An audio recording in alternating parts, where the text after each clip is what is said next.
بسم اللہ الرحمن الرحیم۔ شروع اللہ کے نام سے جو رحمان و رحیم ہے۔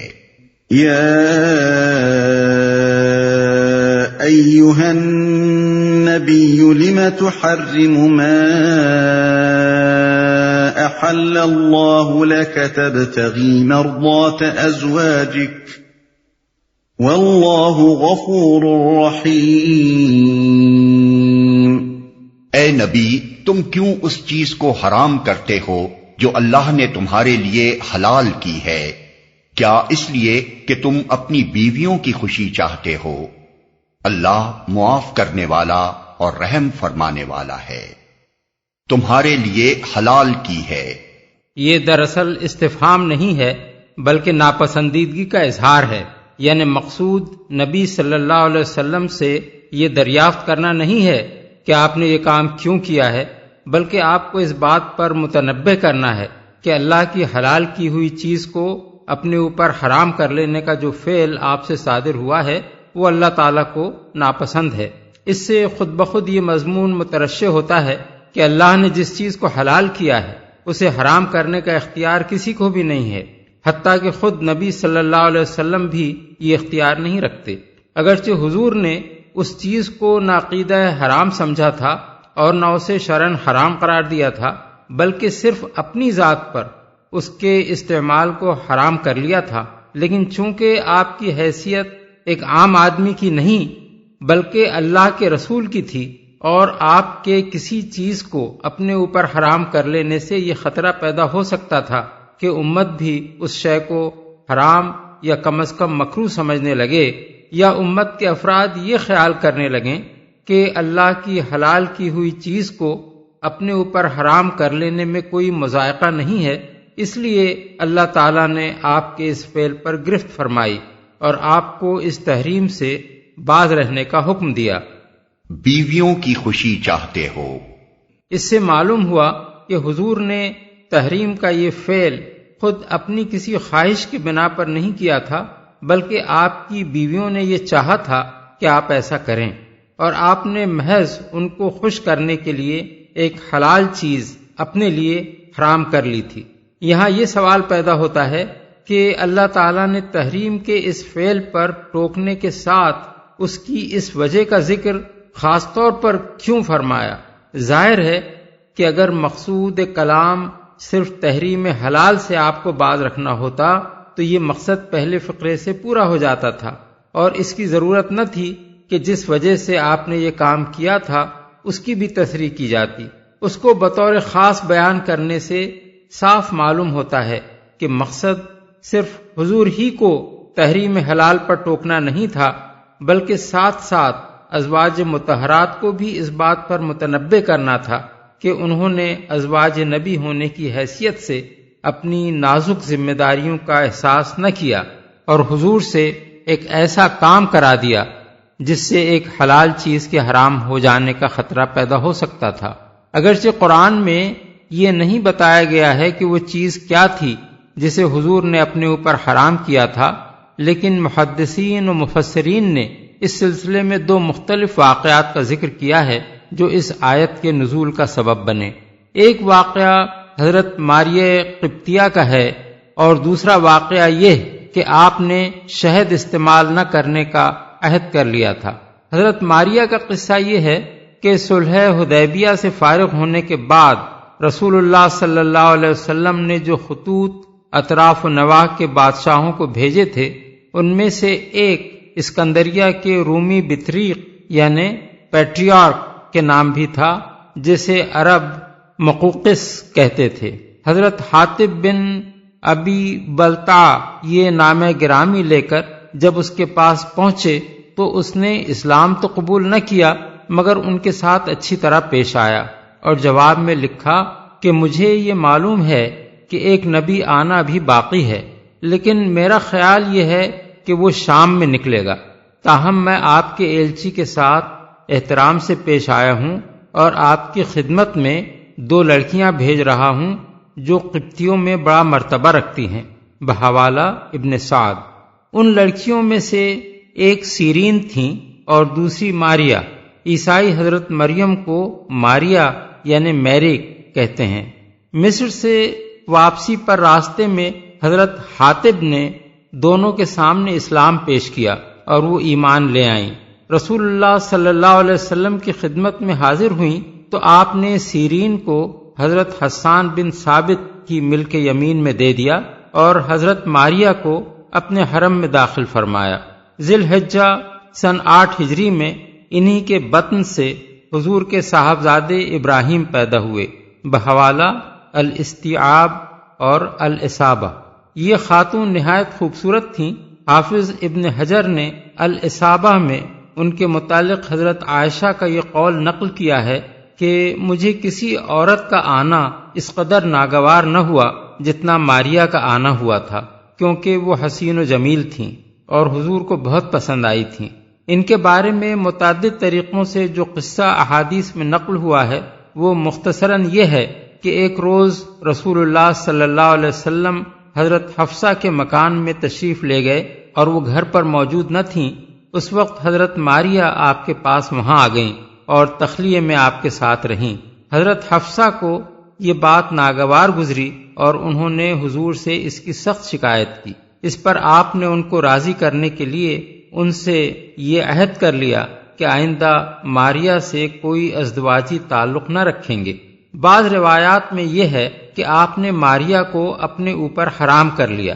اور بعض میں بیان کیا گیا ہے کہ آپ نے اس پر قسم بھی کھائی تھی۔ یہ روایات زیادہ تر تابعین سے مرسلاً نقل ہوئی ہیں، لیکن ان میں سے بعض حضرت عمر، حضرت عبداللہ بن عباس اور حضرت ابو ہریرہ سے بھی مروی ہیں۔ ان کی کثرت طرق کو دیکھتے ہوئے حافظ ابن حجر نے فتح الباری میں یہ خیال ظاہر کیا ہے کہ اس قصے کی کوئی نہ کوئی اصل ضرور ہے، مگر صحاح ستہ میں سے کسی میں بھی یہ قصہ نقل نہیں کیا گیا ہے۔ نسائی میں حضرت انس سے صرف اتنی بات منقول ہے کہ حضور کی ایک لونڈی تھی جس سے آپ تمتع فرماتے تھے، پھر حضرت حفصہ اور حضرت عائشہ آپ کے پیچھے پڑ گئیں، یہاں تک کہ آپ نے اسے اپنے اوپر حرام کر لیا۔ اس پر یہ آیت نازل ہوئی کہ اے نبی، تم کیوں اس چیز کو حرام کرتے ہو جسے اللہ نے تمہارے لیے حلال کیا ہے۔ دوسرا واقعہ بخاری،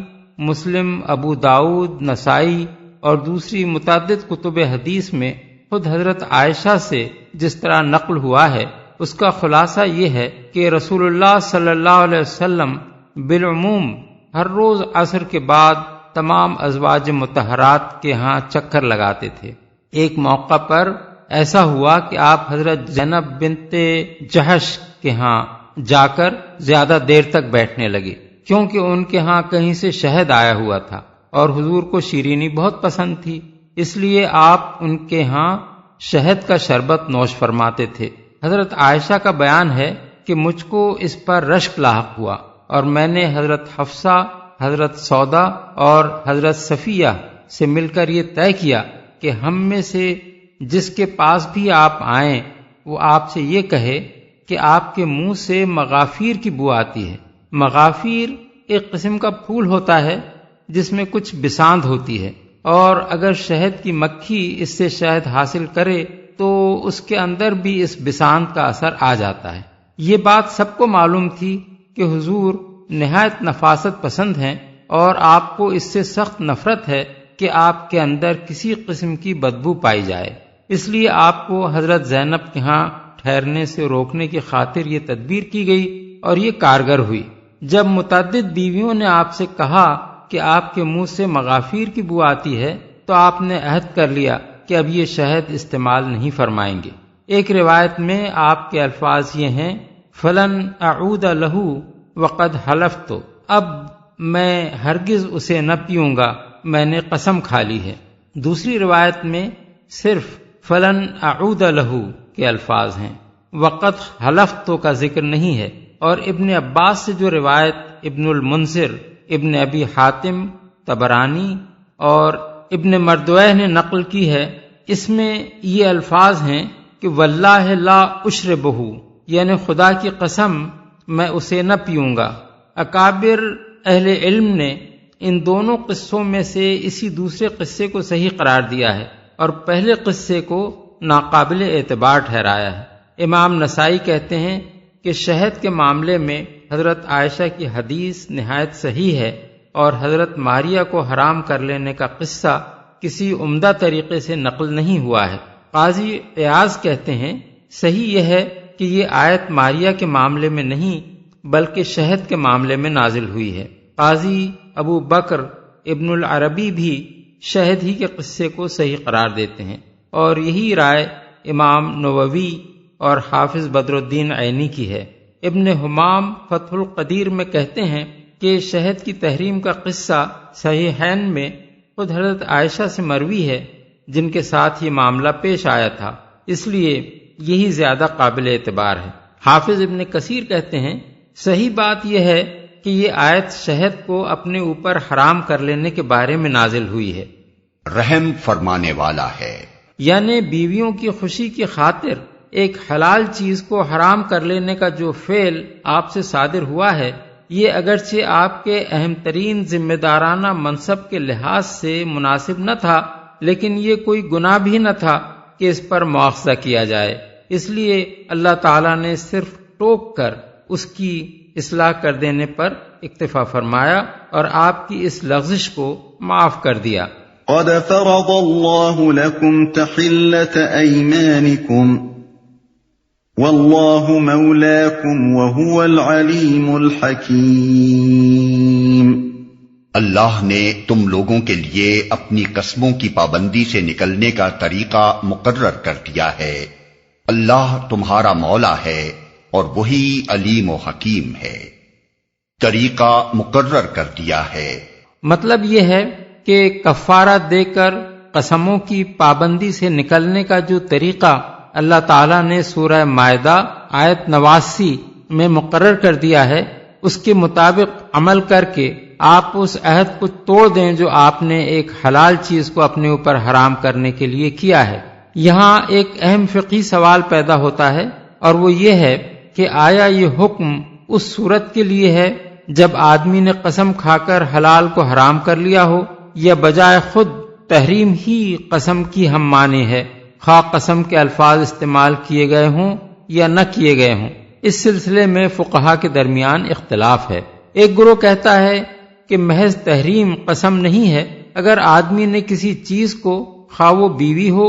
یا کوئی دوسری حلال چیز قسم کھائے بغیر اپنے اوپر حرام کر لیا ہو تو یہ ایک لغو بات ہے جس سے کوئی کفارہ لازم نہیں آتا، بلکہ آدمی کفارے کے بغیر ہی وہ چیز استعمال کر سکتا ہے جسے اس نے حرام کیا ہے۔ یہ رائے مسروق، شعبی، ربیہ اور ابو سلمہ کی ہے، اور اسی کو ابن جریر اور تمام ظاہریوں نے اختیار کیا ہے۔ ان کے نزدیک تحریم صرف اس صورت میں قسم ہے جبکہ کسی چیز کو اپنے اوپر حرام کرتے ہوئے قسم کے الفاظ استعمال کیے جائیں۔ اس سلسلے میں ان کا استدلال یہ ہے کہ رسول اللہ صلی اللہ علیہ وسلم نے چونکہ حلال چیز کو اپنے لیے حرام کرنے کے ساتھ قسم بھی کھائی تھی، جیسا کہ متعدد روایات میں بیان ہوا ہے، اس لیے اللہ تعالیٰ نے حضور سے فرمایا کہ ہم نے قسموں کی پابندی سے نکلنے کا جو طریقہ مقرر کر دیا ہے اس پر آپ عمل کریں۔ دوسرا گروہ کہتا ہے کہ قسم کے الفاظ استعمال کیے بغیر کسی چیز کو حرام کر لینا بجائے خود قسم تو نہیں ہے، مگر بیوی کا معاملہ اس سے مستثنا ہے۔ دوسری اشیاء مثلا کسی کپڑے یا کھانے کو آدمی نے اپنے اوپر حرام کر لیا ہو تو یہ لغو ہے، کوئی کفارہ دیے بغیر آدمی اس کو استعمال کر سکتا ہے۔ لیکن اگر بیوی یا لونڈی کے لیے اس نے کہا ہو کہ اس سے مباشرت میرے اوپر حرام ہے تو وہ حرام تو نہ ہوگی، مگر اس کے پاس جانے سے پہلے کفارہ یمین لازم آئے گا۔ یہ رائے شافعیہ کی ہے بحوالہ مغنی المحتاج، اور اسی سے ملتی جلتی رائے مالکیہ کی بھی ہے بحوالہ احکام القرآن لابن العربی۔ تیسرا گروہ کہتا ہے کہ تحریم بجائے خود قسم ہے، خواہ قسم کے الفاظ استعمال نہ کیے گئے ہوں۔ یہ رائے حضرت ابو بکر صدیق، حضرت عائشہ، حضرت عمر، حضرت عبداللہ بن مسعود، حضرت عبداللہ بن عمر، حضرت زید بن ثابت اور حضرت عبداللہ بن عباس رضی اللہ عنہم کی ہے۔ اگرچہ ابن عباس سے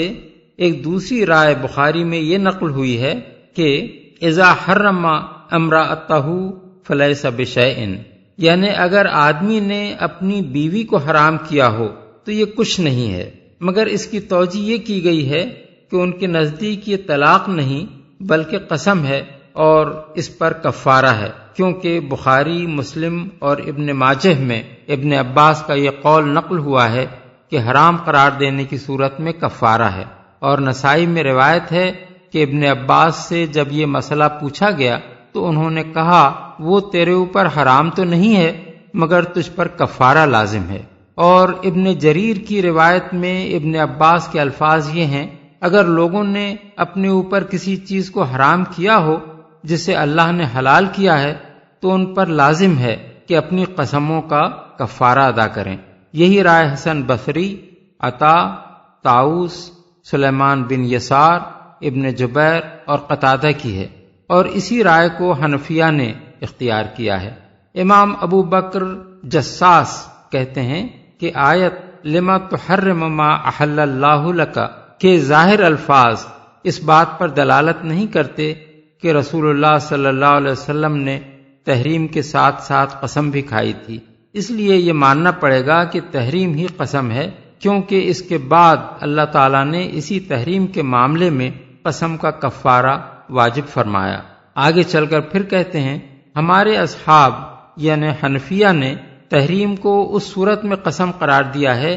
جبکہ اس کے ساتھ طلاق کی نیت نہ ہو۔ اگر کسی شخص نے بیوی کو حرام کہا تو گویا اس نے یہ کہا کہ خدا کی قسم میں تیرے قریب نہیں آؤں گا، اس لیے وہ ایلا کا مرتکب ہوا۔ اور اگر کسی نے کسی کھانے پینے کی چیز وغیرہ کو اپنے لیے حرام قرار دیا تو گویا اس نے یہ کہا کہ خدا کی قسم میں وہ چیز استعمال نہ کروں گا، کیونکہ اللہ تعالیٰ نے پہلے یہ فرمایا کہ آپ اس چیز کو کیوں حرام کرتے ہیں جسے اللہ نے آپ کے لیے حلال کیا ہے، اور پھر فرمایا کہ اللہ نے تم لوگوں کے لیے قسموں کی پابندی سے نکلنے کا طریقہ مقرر کر دیا ہے۔ اس طرح اللہ تعالیٰ نے تحریم کو قسم قرار دیا، اور تحریم کا لفظ اپنے مفہوم اور حکم شرعی میں قسم کا ہم معنی ہو گیا۔ اس مقام پر فائدہ عام کے لیے یہ بتا دینا بھی مناسب معلوم ہوتا ہے کہ بیوی کو اپنے اوپر حرام کرنے اور بیوی کے سوا دوسری چیزوں کو حرام کر لینے کے معاملے میں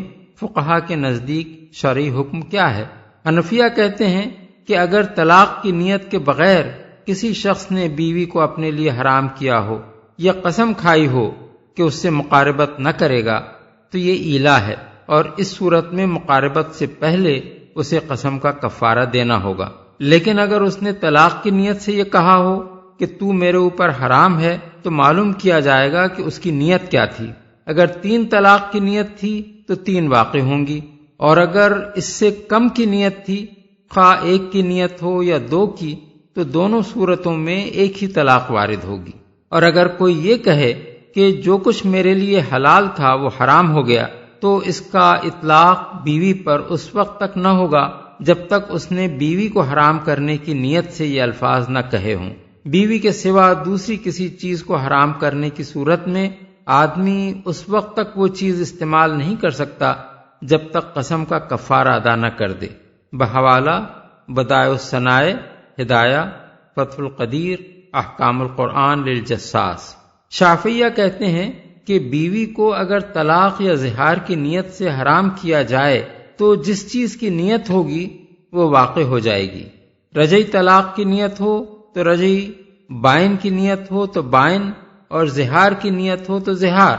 اور اگر کسی نے طلاق و زہار دونوں کی نیت سے تحریم کے الفاظ استعمال کیے ہوں تو اس سے کہا جائے گا کہ دونوں میں سے کسی ایک چیز کو اختیار کر لے، کیونکہ طلاق و زہار دونوں بیک وقت ثابت نہیں ہو سکتے۔ طلاق سے نکاح زائل ہوتا ہے اور زہار کی صورت میں وہ باقی رہتا ہے، اور اگر کسی نیت کے بغیر مطلقاً بیوی کو حرام قرار دیا گیا ہو تو وہ حرام نہ ہوگی مگر قسم کا کفارہ لازم آئے گا، اور اگر بیوی کے سوا کسی اور چیز کو حرام قرار دیا ہو تو یہ لغو ہے، اس پر کوئی کفارہ نہیں ہے۔ بحوالہ مغنی المحتاج۔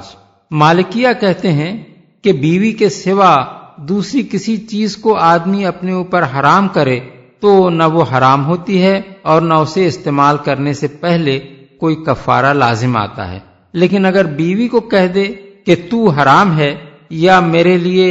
حرام ہے یا میں تیرے لیے حرام ہوں، تو خواہ مدخولہ سے یہ بات کہے یا غیر مدخولہ سے، ہر صورت میں یہ 3 طلاق ہیں، الا یہ کہ اس نے 3 سے کم کی نیت کی ہو۔ اسبغ کا قول ہے کہ اگر کوئی یوں کہے کہ جو کچھ مجھ پر حلال تھا وہ حرام ہے، تو جب تک وہ بیوی کو مستثنیٰ نہ کرے اس سے بیوی کی تحریم بھی لازم آ جائے گی۔ المدونہ میں مدخولہ اور غیر مدخولہ کے درمیان فرق کیا گیا ہے۔ مدخولہ کو حرام کہہ دینے سے 3 ہی طلاقیں پڑیں گی، خواہ نیت کچھ بھی ہو، لیکن غیر مدخولہ کے معاملے میں اگر نیت کم کی ہو تو جتنی طلاقوں کی نیت کی گئی ہے اتنی ہی پڑیں گی، اور کسی خاص تعداد کی نیت نہ ہو تو پھر یہ 3 طلاقیں ہوں گی۔ بحوالہ حاشیۃ الدسوقی، قاضی ابن العربی نے احکام القرآن میں اس مسئلے کے متعلق امام مالک کے 3 قول نقل کیے ہیں۔ ایک یہ کہ بیوی کی تحریم ایک طلاق بائن ہے، دوسرا یہ کہ یہ 3 طلاق ہیں، تیسرا یہ کہ مدخولہ کے معاملے میں تو یہ بہرحال 3 طلاقیں ہیں، البتہ غیر مدخولہ کے معاملے میں ایک کی نیت ہو تو ایک ہی طلاق پڑے گی۔ پھر کہتے ہیں کہ صحیح یہ ہے کہ بیوی کی تحریم ایک ہی طلاق ہے، کیونکہ اگر آدمی حرام کہنے کے بجائے طلاق کا لفظ استعمال کرے اور کسی تعداد کا تعین نہ کرے تو ایک ہی طلاق واقع ہوگی۔ امام احمد بن حنبل سے اس مسئلے میں 3 مختلف اقوال منقول ہوئے ہیں۔ ایک یہ کہ بیوی کی تحریم یا حلال کو مطلقاً اپنے لیے حرام قرار دینا زہار ہے، خواہ زہار کی نیت ہو یا نہ ہو۔ دوسرا یہ کہ یہ طلاق کا صحیح کنایہ ہے اور اس سے 3 طلاقیں واقع ہو جاتی ہیں، خواہ نیت ایک ہی کی ہو۔ اور تیسرا قول یہ ہے کہ یہ قسم ہے الا یہ کہ آدمی نے طلاق یا زہار میں سے کسی کی نیت کی ہو، اور اس صورت میں جو نیت بھی کی گئی ہو وہی واقع ہوگی۔ ان میں سے پہلا قول ہی مذہب حنبلی میں مشہور ترین ہے۔ بحوالہ الانصاف، علیم و حکیم ہے، یعنی اللہ تمہارا آقا اور تمہارے معاملات کا متولی ہے، وہ زیادہ بہتر جانتا ہے کہ تمہاری بھلائی کس چیز میں ہے، اور جو احکام بھی اس نے دیے ہیں سراسر حکمت کی بنا پر دیے ہیں۔ پہلی بات ارشاد فرمانے کا مطلب یہ ہے کہ تم خود مختار نہیں ہو بلکہ اللہ کے بندے ہو، اور وہ تمہارا آقا ہے، اس لیے اس کے مقرر کیے ہوئے طریقوں میں رد و بدل کرنے کا اختیار تم میں سے کسی کو حاصل نہیں ہے۔ تمہارے لیے حق یہی ہے کہ اپنے معاملات اس کے حوالے کر کے بس اس کی اطاعت کرتے رہو۔ دوسری بات ارشاد فرمانے سے یہ حقیقت ذہن نشین کرائی گئی ہے کہ اللہ نے جو طریقے اور قوانین مقرر کیے ہیں وہ سب علم و حکمت پر مبنی ہیں۔ جس چیز کو حلال کیا ہے علم و حکمت کی بنا پر حلال کیا ہے، اور جسے حرام قرار دیا ہے اسے بھی علم و حکمت کی بنا پر حرام قرار دیا ہے۔ یہ کوئی الٹپ کام نہیں ہے کہ جسے چاہا حلال کر دیا اور جسے چاہا حرام ٹھہرا دیا۔ لہذا جو لوگ اللہ پر ایمان رکھتے ہیں انہیں یہ سمجھنا چاہیے کہ علیم و حکیم ہم نہیں ہیں بلکہ اللہ ہے، اور ہماری بھلائی اسی میں ہے کہ ہم اس کے دیے ہوئے احکام کی پیروی کریں۔ وَإِذْ أَسَرَّ النَّبِيُّ إِلَى بَعْضِ أَزْوَاجِهِ حَدِيثًا فَلَمَّا نَبَّأَتْ بِهِ وَأَظْهَرَهُ اللَّهُ عَلَيْهِ عَرَّفَ بَعْضَهُ وَأَعْرَضَ عَن بَعْضٍ فَلَمَّا نَبَّأَهَا بِهِ قَالَتْ مَنْ أَنبَأَكَ هَذَا قَالَ نَبَّأَنِيَ الْعَلِيمُ الْخَبِيرُ۔ اور یہ معاملہ بھی قابل توجہ ہے کہ نبی نے ایک بات اپنی ایک بیوی سے راز میں کہی تھی،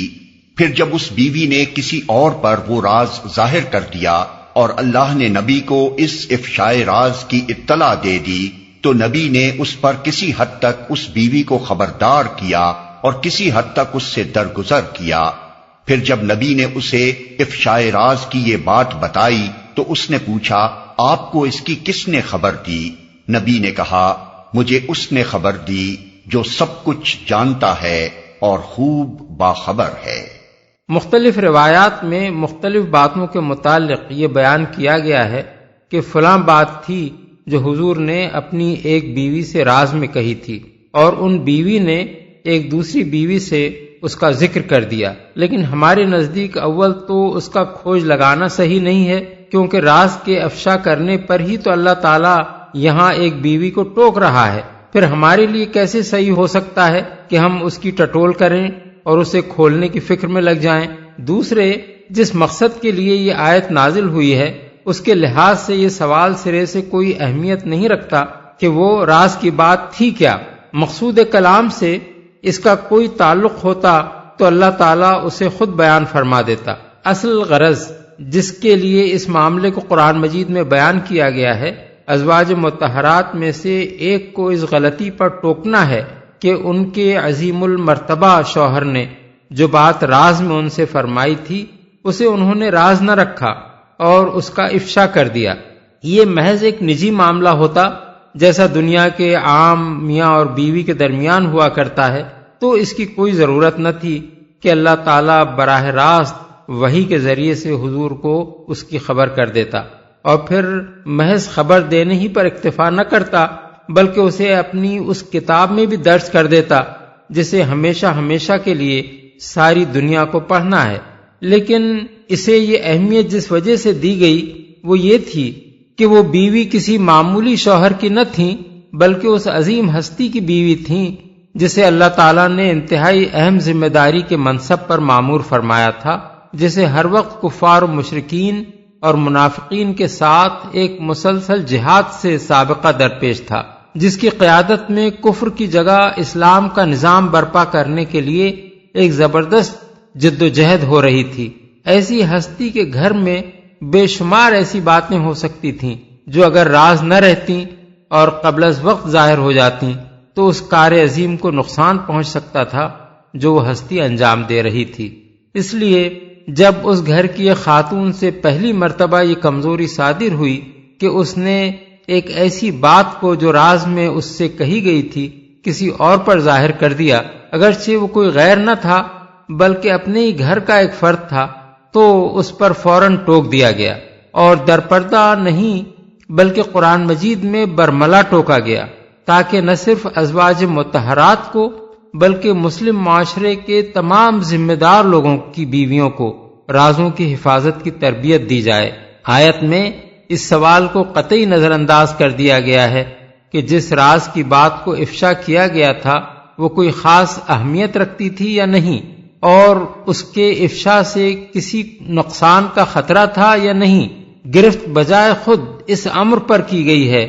کہ راز کی بات کو دوسرے سے بیان کر دیا گیا، اس لیے کہ کسی ذمہ دار ہستی کے گھر والوں میں اگر یہ کمزوری موجود ہو کہ وہ رازوں کی حفاظت میں تساہل برتیں تو آج ایک غیر اہم راز افشا ہوا ہے، کل کوئی اہم راز افشا ہو سکتا ہے۔ جس شخص کا منصب معاشرے میں جتنا زیادہ ذمہ دارانہ ہوگا اتنے ہی زیادہ اہم اور نازک معاملات اس کے گھر والوں کے علم میں آئیں گے، ان کے ذریعے سے راز کی باتیں دوسروں تک پہنچ جائیں تو کسی وقت بھی یہ کمزوری کسی بڑے خطرے کی موجب بن سکتی ہے۔ إن تتوبا إلى الله فقد صغت قلوبكما وإن تظاهرا عليه فإن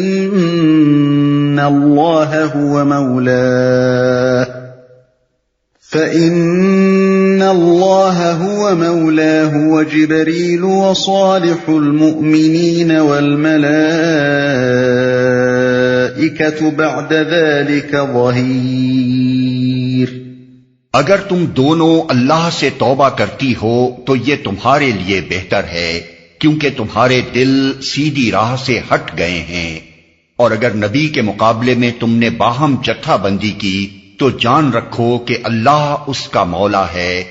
اور اس کے بعد جبریل اور تمام صالح اہل ایمان اور سب ملائکہ اس کے ساتھی اور مددگار ہیں، سیدھی راہ سے ہٹ گئے ہیں۔ اصل الفاظ ہیں قد صغت قلوبکما۔ صغو عربی زبان میں مڑ جانے اور ٹیڑھا ہو جانے کے معنی میں بولا جاتا ہے۔ شاہ ولی اللہ صاحب نے اس فقرے کا ترجمہ کیا ہے ہر آئینہ کج شدہ است دل شما، اور شاہ رفیع الدین صاحب کا ترجمہ یہ ہے کج ہو گئے ہیں دل تمہارے۔ حضرات عبداللہ بن مسعود عبداللہ بن عباس، سفیان ثوری اور ضحاک نے اس کا مفہوم بیان کیا ہے، زاغت قلوبکما، یعنی تمہارے دل راہ راست سے ہٹ گئے ہیں۔ امام رازی اس کی تشریح میں کہتے ہیں، عدلت و مالت عن الحق وہو حق الرسول صلی اللہ علیہ وسلم، حق سے ہٹ گئے ہیں اور حق سے مراد رسول اللہ صلی اللہ علیہ وسلم کا حق ہے۔ اور علامہ آلوسی کی تشریح یہ ہے، مالت عن الواجب من موافقتہ صلی اللہ علیہ وسلم بحب ما یحبہ وکراہت ما یکرہہ الی مخالفتہ، یعنی تم پر واجب تو یہ ہے کہ رسول اللہ صلی اللہ علیہ وسلم جو پسند کریں اسے پسند کرنے میں، اور جو کچھ آپ ناپسند کریں اسے ناپسند کرنے میں آپ کی موافقت کرو، مگر تمہارے دل اس معاملے میں آپ کی موافقت سے ہٹ کر آپ کی مخالفت کی طرف مڑ گئے ہیں۔ باہم جتھا بندی کی اصل الفاظ ہیں وَإِن تَظَاهَرَ عَلَيْهِ، تظاہر کے معنی ہیں کسی کے مقابلے میں باہم تعاون کرنا یا کسی کے خلاف ایکا کرنا۔ شاہ ولی اللہ صاحب نے اس فقرے کا ترجمہ کیا ہے، اگر باہم متفق شوید برنجانیدن پیغمبر۔ شاہ عبد القادر صاحب کا ترجمہ ہے، اگر تم دونوں چڑھائی کرو گیاں اس پر۔ مولانا اشرف علی صاحب کا ترجمہ ہے، اور اگر اسی طرح پیغمبر کے مقابلے میں تم دونوں کارروائیاں کرتی رہیں۔ اور مولانا شبیر احمد عثمانی صاحب نے اس کی تشریح کرتے ہوئے لکھا ہے، اگر تم دونوں اسی طرح کی کارروائیاں اور مظاہرے کرتی رہیں۔ آیت کا خطاب صاف طور پر دو خواتین کی طرف ہے، اور سیاق و سباق سے معلوم ہوتا ہے کہ یہ خواتین رسول اللہ صلی اللہ علیہ وسلم کی ازواج مطہرات میں سے ہیں، کیونکہ اس سورے کی پہلی آیت سے 5ویں آیت تک مسلسل حضور کی ازواج کے معاملات ہی زیر بحث آئے ہیں۔ اس حد تک تو بات خود قرآن مجید کے انداز بیان سے ظاہر ہو رہی ہے۔ اب رہا یہ سوال کہ یہ دونوں بیویاں کون تھیں اور وہ معاملہ کیا تھا جس پر یہ عتاب ہوا ہے، اس کی تفصیل ہمیں حدیث میں ملتی ہے۔ مسند احمد، بخاری، مسلم، ترمذی اور نسائی میں حضرت عبداللہ بن عباس کی ایک مفصل روایت نقل ہوئی ہے، جس میں کچھ لفظی اختلافات کے ساتھ یہ قصہ بیان کیا گیا ہے۔ ابن عباس رضی اللہ عنہ فرماتے ہیں، میں ایک مدت سے اس فکر میں تھا کہ حضرت عمر سے پوچھوں کہ رسول اللہ صلی اللہ علیہ وسلم کی بیویوں میں سے وہ کون سی 2 بیویاں تھیں جنہوں نے حضور کے مقابلے میں جتھا بندی کر لی تھی، اور جن کے متعلق اللہ تعالیٰ نے یہ آیت ارشاد فرمائی ہے کہ ان تتوبا الی اللہ فقد صغت قلوبکما، لیکن ان کی ہیبت کی وجہ سے میری ہمت نہ پڑتی تھی۔ آخر ایک مرتبہ وہ حج کے لیے تشریف لے گئے اور میں ان کے ساتھ گیا۔ واپسی پر راستے میں ایک جگہ ان کو وضو کراتے ہوئے مجھے موقع مل گیا اور میں نے یہ سوال پوچھ لیا۔ انہوں نے جواب دیا، وہ عائشہ اور حفصہ تھیں۔ پھر انہوں نے بیان کرنا شروع کیا کہ ہم قریش کے لوگ اپنی عورتوں کو دبا کر رکھنے کے عادی تھے۔ جب ہم مدینہ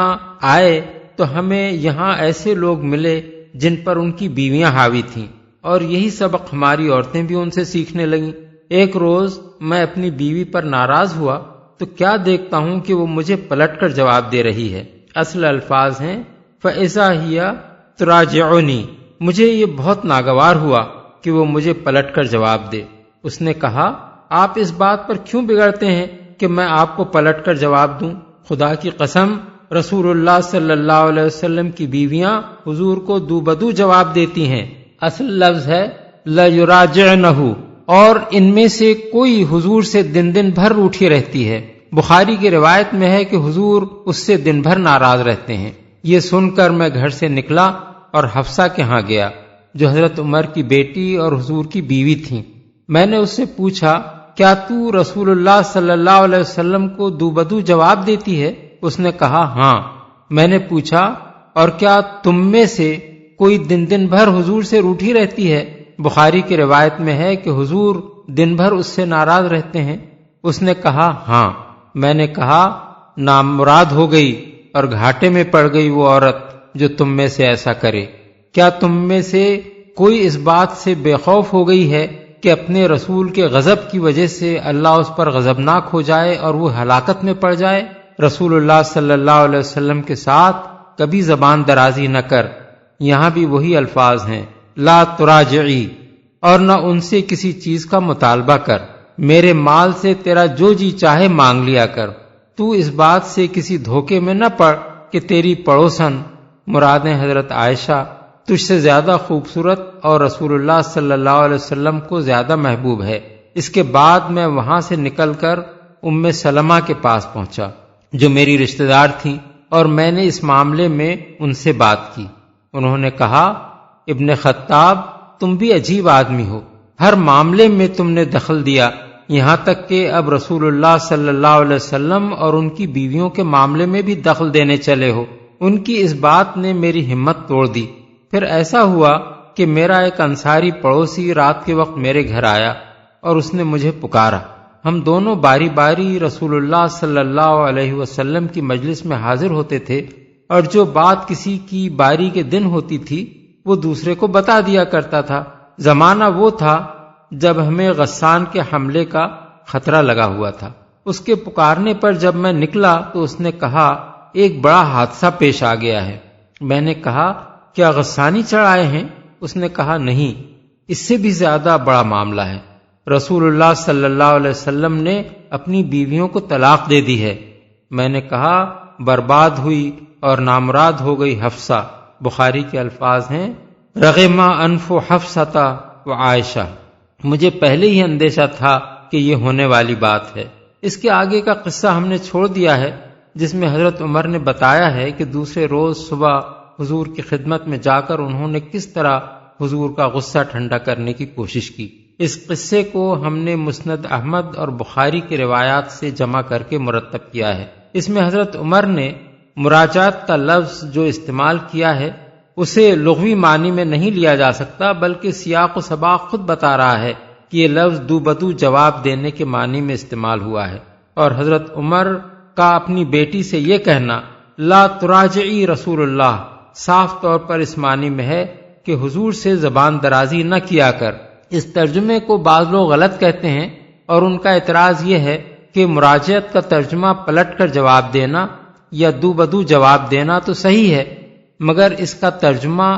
زبان درازی صحیح نہیں ہے۔ لیکن یہ معترض حضرات اس بات کو نہیں سمجھتے کہ اگر کم مرتبے کا آدمی اپنے سے بڑے مرتبے کے آدمی کو پلٹ کر جواب دے یا دو بدو جواب دے تو اسی کا نام زبان درازی ہے۔ مثلا باپ اگر بیٹے کو کسی بات پر ڈانٹے یا اس کے کسی فعل پر ناراضی کا اظہار کرے اور بیٹا اس پر ادب سے خاموش رہنے یا معذرت کرنے کے بجائے پلٹ کر جواب دینے پر اتر آئے تو اس کو زبان درازی کے سوا اور کچھ نہیں کہا جا سکتا۔ پھر جب یہ معاملہ باپ اور بیٹے کے درمیان نہیں بلکہ اللہ کے رسول اور امت کے کسی فرد کے درمیان ہو تو صرف ایک غبی آدمی ہی یہ کہہ سکتا ہے کہ اس کا نام زبان درازی نہیں ہے۔ بعض دوسرے لوگ ہمارے اس ترجمے کو سوء ادب قرار دیتے ہیں، حالانکہ یہ سوء ادب اگر ہو سکتا تھا تو اس صورت میں جبکہ ہم اپنی طرف سے اس طرح کے الفاظ حضرت حفصہ کے متعلق استعمال کرنے کی جسارت کرتے۔ ہم نے تو حضرت عمر کے الفاظ کا صحیح مفہوم ادا کیا ہے، اور یہ الفاظ انہوں نے اپنی بیٹی کو اس کے قصور پر سرزنش کرتے ہوئے استعمال کیے ہیں۔ اسے سوء ادب کہنے کے معنی یہ ہیں کہ یا تو باپ اپنی بیٹی کو ڈانٹتے ہوئے بھی ادب سے بات کرے، یا پھر اس کی ڈانٹ کا ترجمہ کرنے والا اپنی طرف سے اس کو باادب کلام بنا دے۔ اس مقام پر سوچنے کے قابل بات دراصل یہ ہے کہ اگر معاملہ صرف ایسا ہی ہلکا اور معمولی سا تھا کہ حضور کبھی اپنی بیویوں کو کچھ کہتے تھے اور وہ پلٹ کر کچھ جواب دے دیا کرتی تھیں، تو آخر اس کو اتنی اہمیت کیوں دی گئی کہ قرآن مجید میں اللہ تعالیٰ نے براہ راست خود ان ازواج مطہرات کو شدت کے ساتھ تنبیہ فرمائی؟ اور حضرت عمر نے اس معاملے کو کیوں اتنا سخت سمجھا کہ پہلے اپنی بیٹی کو ڈانٹا اور پھر ازواج مطہرات میں سے ایک ایک کے گھر جا کر ان کو اللہ کے غضب سے ڈرایا؟ اور سب سے زیادہ یہ کہ رسول اللہ صلی اللہ علیہ وسلم کیا آپ کے خیال میں ایسے ہی زود رنج تھے کہ ذرا ذرا سی باتوں پر بیویوں سے ناراض ہو جاتے تھے؟ اور کیا معاذ اللہ آپ کے نزدیک حضور کی تنک مزاجی اس حد تک بڑھی ہوئی تھی کہ ایسی باتوں پر ناراض ہو کر آپ ایک دفعہ سب بیویوں سے مقاطع کر کے اپنے حجرے میں عزلت گزین ہو گئے تھے؟ ان سوالات پر اگر کوئی شخص غور کرے تو اسے لامحالہ ان آیات کی تفسیر میں دو ہی راستوں میں سے ایک کو اختیار کرنا پڑے گا۔ یا تو اسے ازواج مطہرات کے احترام کی اتنی فکر لاحق ہو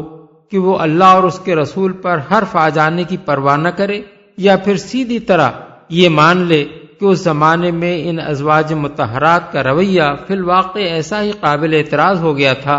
کہ رسول اللہ صلی اللہ علیہ وسلم اس پر ناراض ہو جانے میں حق بجانب تھے، اور حضور سے بڑھ کر خود اللہ تعالی اس بات میں حق بجانب تھا کہ ان ازواج کو اس رویے پر شدت سے تنبیہ فرمائے۔ ساتھی اور مددگار ہیں۔ مطلب یہ ہے کہ رسول اللہ صلی اللہ علیہ وسلم کے مقابلے میں جتھا بندی کر کے تم اپنا ہی نقصان کرو گی، کیونکہ جس کا مولا اللہ ہے اور جبریل اور ملائکہ اور تمام صالح اہل ایمان جس کے ساتھ ہیں، اس کے مقابلے میں جتھا بندی کر کے کوئی کامیاب نہیں ہو سکتا۔ عسى ربه إن طلقكن أن يبدله أزواجا خيرا منكن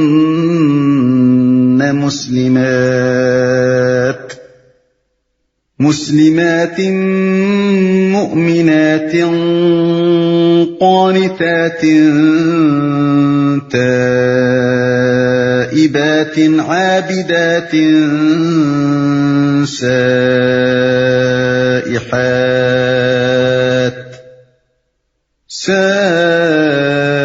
سائحات ثيبات وأبكارا۔ بعید نہیں کہ اگر نبی تم سب بیویوں کو طلاق دے دے تو اللہ اسے ایسی بیویاں تمہارے بدلے میں عطا فرما دے جو تم سے بہتر ہوں، سچی مسلمان، با ایمان، اطاعت گزار، توبہ گزار، عبادت گزار اور روزے دار، خواہ شوہر دیدہ ہوں یا باکرہ، تم سے بہتر ہوں۔ اس سے معلوم ہوا کہ قصور صرف حضرت عائشہ اور حفصہ ہی کا نہ تھا، بلکہ دوسری ازواج مطہرات بھی کچھ نہ کچھ قصوروار تھیں۔ اسی لیے ان دونوں کے بعد اس آیت میں باقی سب ازواج کو بھی تنبیہ فرمائی گئی۔ قرآن مجید میں اس قصور کی نوعیت پر کوئی روشنی نہیں ڈالی گئی ہے، البتہ احادیث میں اس کے متعلق کچھ تفصیلات آئی ہیں، ان کو ہم یہاں نقل کیے دیتے ہیں۔ بخاری میں حضرت انس کی روایت ہے کہ حضرت عمر نے فرمایا، نبی صلی اللہ علیہ وسلم کی بیویوں نے آپس کے رشک کو رقابت میں مل جل کر حضور کو تنگ کر دیا تھا۔ اصل الفاظ ہیں اجتماع نساء النبی صلی اللہ علیہ وسلم فی الغیرۃ علیہ۔ اس پر میں نے ان سے کہا کہ بعید نہیں اگر حضور تم کو طلاق دے دیں تو اللہ تم سے بہتر بیویاں آپ کو عطا فرما دے۔ ابن ابی حاتم نے حضرت انس کے حوالے سے حضرت عمر کا بیان ان الفاظ میں نقل کیا ہے، مجھے خبر پہنچی کہ امہات المومنین اور نبی صلی اللہ علیہ وسلم کے درمیان کچھ ناچاقی ہو گئی ہے۔ اس پر میں ان میں سے ایک ایک کے پاس گیا اور ان سے کہا کہ تم رسول اللہ صلی اللہ علیہ وسلم کو تنگ کرنے سے باز آ جاؤ، ورنہ اللہ تمہارے بدلے تم سے بہتر بیویاں حضور کو عطا فرما دے گا۔ یہاں تک کہ جب میں امہات المومنین میں سے آخری کے پاس گیا اور یہ بخاری کی ایک روایت کے بموجب حضرت ام سلمہ تھیں تو انہوں نے مجھے جواب دیا، اے عمر، کیا رسول اللہ صلی اللہ علیہ وسلم عورتوں کی نصیحت کے لیے کافی نہیں ہے کہ تم انہیں نصیحت کرنے چلے ہو؟ اس پر میں خاموش ہو گیا، اور اس کے بعد اللہ تعالیٰ نے یہ آیت نازل فرمائی۔ مسلم میں حضرت عبداللہ بن عباس کی روایت ہے کہ حضرت عمر نے ان سے بیان کیا کہ جب نبی صلی اللہ علیہ وسلم نے اپنی بیویوں سے علیحدگی اختیار فرما لی تو میں مسجد نبوی میں پہنچا، دیکھا کہ لوگ متفکر بیٹھے ہوئے کنکریاں اٹھا اٹھا کر گرا رہے ہیں اور آپس میں کہہ رہے ہیں کہ رسول اللہ صلی اللہ علیہ وسلم نے اپنی بیویوں کو طلاق دے دی ہے۔ اس کے بعد حضرت عمر نے حضرت عائشہ اور حفصہ کے ہاں اپنے جانے اور ان کو نصیحت کرنے کا ذکر کیا، پھر فرمایا کہ میں رسول اللہ صلی اللہ علیہ وسلم کی خدمت میں حاضر ہوا اور میں نے عرض کیا بیویوں کے معاملے میں آپ کیوں پریشان ہوتے ہیں؟ اگر آپ ان کو طلاق دے دیں تو اللہ آپ کے ساتھ ہے، سارے ملائکہ اور جبریل و میکائیل آپ کے ساتھ ہیں، اور میں اور ابو بکر اور سب اہل ایمان آپ کے ساتھ ہیں۔ میں اللہ کا شکر بجا لاتا ہوں کہ کم ہی ایسا ہوا ہے کہ میں نے کوئی بات کہی ہو اور اللہ سے یہ امید نہ رکھی ہو کہ وہ میرے قول کی تصدیق فرما دے گا۔ چنانچہ اس کے بعد سورہ تحریم کی یہ آیات نازل ہو گئیں۔ پھر میں نے حضور سے پوچھا کیا آپ نے بیویوں کو طلاق دے دی ہے؟ حضور نے فرمایا نہیں۔ اس پر میں نے مسجد نبوی کے دروازے پر کھڑے ہو کر بآواز بلند اعلان کیا کہ حضور نے اپنی بیویوں کو طلاق نہیں دی ہے۔ بخاری میں حضرت انس سے اور مسند احمد میں حضرت عبداللہ بن عباس، حضرت عائشہ اور حضرت ابو ہریرہ سے یہ روایات منقول ہوئی ہیں کہ حضور نے 1 مہینے تک اپنی بیویوں سے علیحدہ رہنے کا عہد فرما لیا تھا اور اپنے بالا خانے میں بیٹھ گئے تھے۔ 29 دن گزر جانے پر جبریل علیہ السلام نے آ کر کہا آپ کی قسم پوری ہو گئی ہے، مہینہ مکمل ہو گیا۔ حافظ بدر الدین عینی نے عمدۃ القاری میں حضرت عائشہ کے حوالے سے یہ بات نقل کی ہے کہ ازواج مطہرات کی 2 پارٹیاں بن گئی تھیں، ایک میں خود حضرت عائشہ اور حضرت حفصہ، حضرت سودا اور حضرت صفیہ تھیں، اور دوسری میں حضرت زینب، حضرت ام سلمہ اور باقی ازواج شامل تھیں۔ ان تمام روایات سے کچھ اندازہ ہو سکتا ہے کہ اس وقت رسول اللہ صلی اللہ علیہ وسلم کی خانگی زندگی میں کیا حالات پیدا ہو گئے تھے جن کی بنا پر یہ ضروری ہوا کہ اللہ تعالی مداخلت کر کے ازواج مطہرات کے طرز عمل کی اصلاح فرمائے۔ یہ ازواج اگرچہ معاشرے کی بہترین خواتین تھیں مگر بہرحال تھیں انسان ہی اور بشریت کے تقاضوں سے مبرہ نہ تھیں۔ کبھی ان کے لیے مسلسل عسرت کی زندگی بسر کرنا دشوار ہو جاتا تھا اور وہ بے صبر ہو کر حضور سے نفقہ کا مطالبہ کرنے لگتیں۔ اس پر اللہ تعالیٰ نے سورہ احزاب کی آیات 28 اور 29 نازل فرما کر ان کو تلقین کی کہ اگر تمہیں دنیا کی خوشحالی مطلوب ہے تو ہمارا رسول تم کو بخیر و خوبی رخصت کر دے گا، اور اگر تم اللہ اور اس کے رسول اور دار آخرت کو چاہتی ہو تو پھر صبر و شکر کے ساتھ ان تکلیفوں کو برداشت کرو جو رسول کی رفاقت میں پیش آئیں۔ پھر کبھی نسائی فطرت کی بنا پر ان سے ایسی باتوں کا ظہور ہو جاتا تھا جو عام انسانی زندگی میں معمول کے خلاف نہ تھیں، مگر جس گھر میں ہونے کا شرف اللہ تعالیٰ نے ان کو عطا فرمایا تھا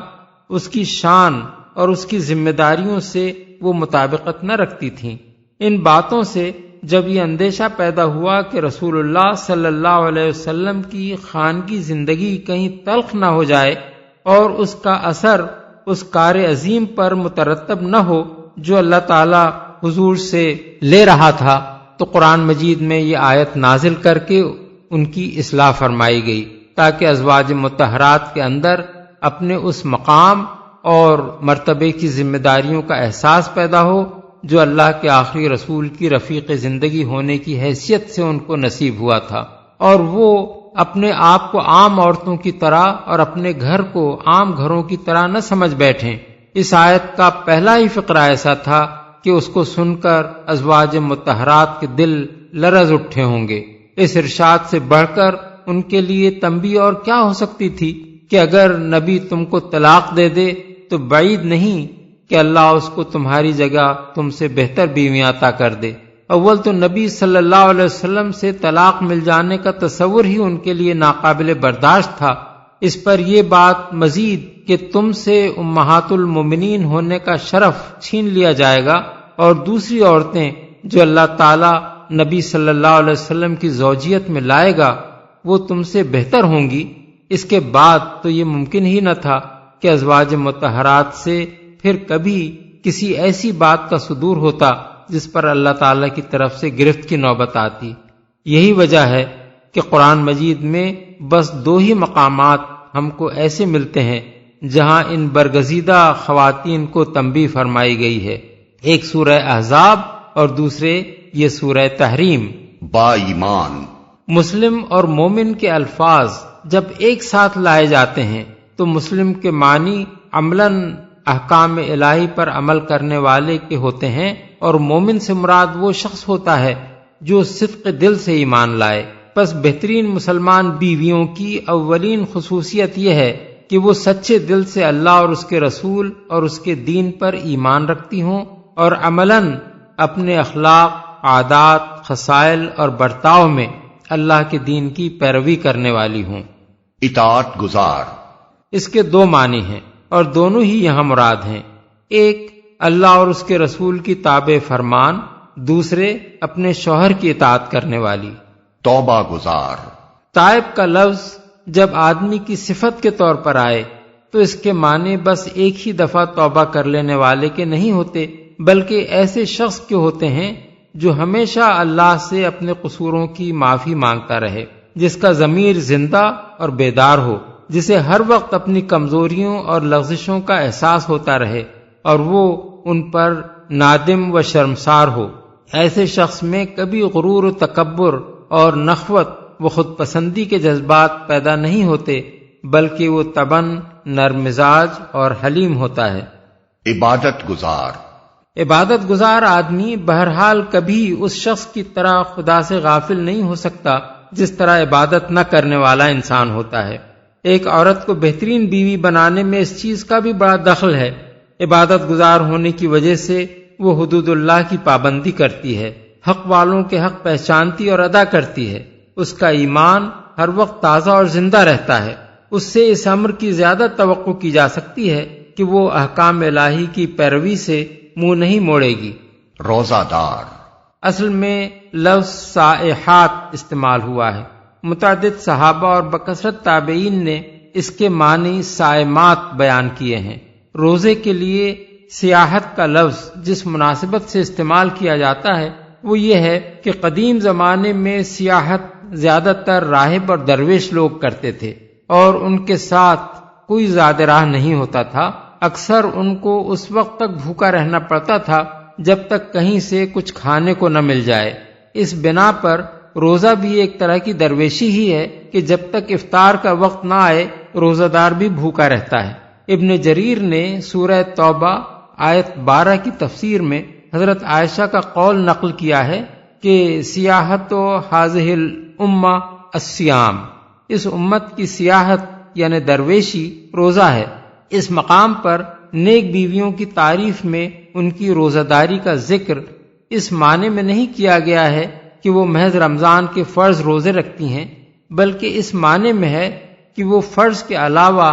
نفل روزے بھی رکھا کرتی ہیں۔ ازواج مطہرات کو خطاب کر کے اللہ تعالیٰ کا یہ ارشاد کہ اگر نبی صلی اللہ علیہ وسلم تم کو طلاق دے دیں تو اللہ تعالیٰ تمہارے بدلے میں ان کو ایسی بیویاں عطا فرمائے گا جن میں یہ اور یہ صفات ہوں گی، اس کا مطلب یہ نہیں ہے کہ ازواج مطہرات یہ صفات نہیں رکھتی تھیں، بلکہ اس کا مطلب یہ ہے کہ تمہاری جس غلط روش کی وجہ سے نبی صلی اللہ علیہ وسلم کو اذیت ہو رہی ہے اس کو چھوڑ دو، اور اس کے بجائے اپنی ساری توجہات اس کوشش میں صرف کرو کہ تمہارے اندر یہ پاکیزہ صفات بدرجہ اتم پیدا ہوں۔ یا ایھا الذین آمنوا قوا انفسکم واہلیکم نارا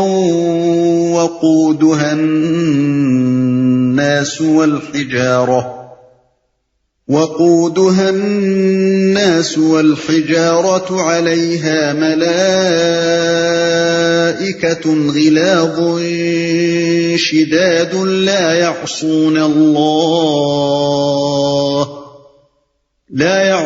الله ما أمرهم ويفعلون ما يؤمرون۔ اے لوگو جو ایمان لائے ہو، بچاؤ اپنے آپ کو اور اپنے اہل و عیال کو اس آگ سے جس کا ایندھن انسان اور پتھر ہوں گے، جس پر نہایت تند خو اور سخت گیر فرشتے مقرر ہوں گے جو کبھی اللہ کے حکم کی نافرمانی نہیں کرتے اور جو حکم بھی انہیں دیا جاتا ہے اسے بجا لاتے ہیں۔ انسان اور پتھر ہوں گے۔ یہ آیت بتاتی ہے کہ ایک شخص کی ذمہ داری صرف اپنی ذات ہی کو خدا کے عذاب سے بچانے کی کوشش تک محدود نہیں ہے، بلکہ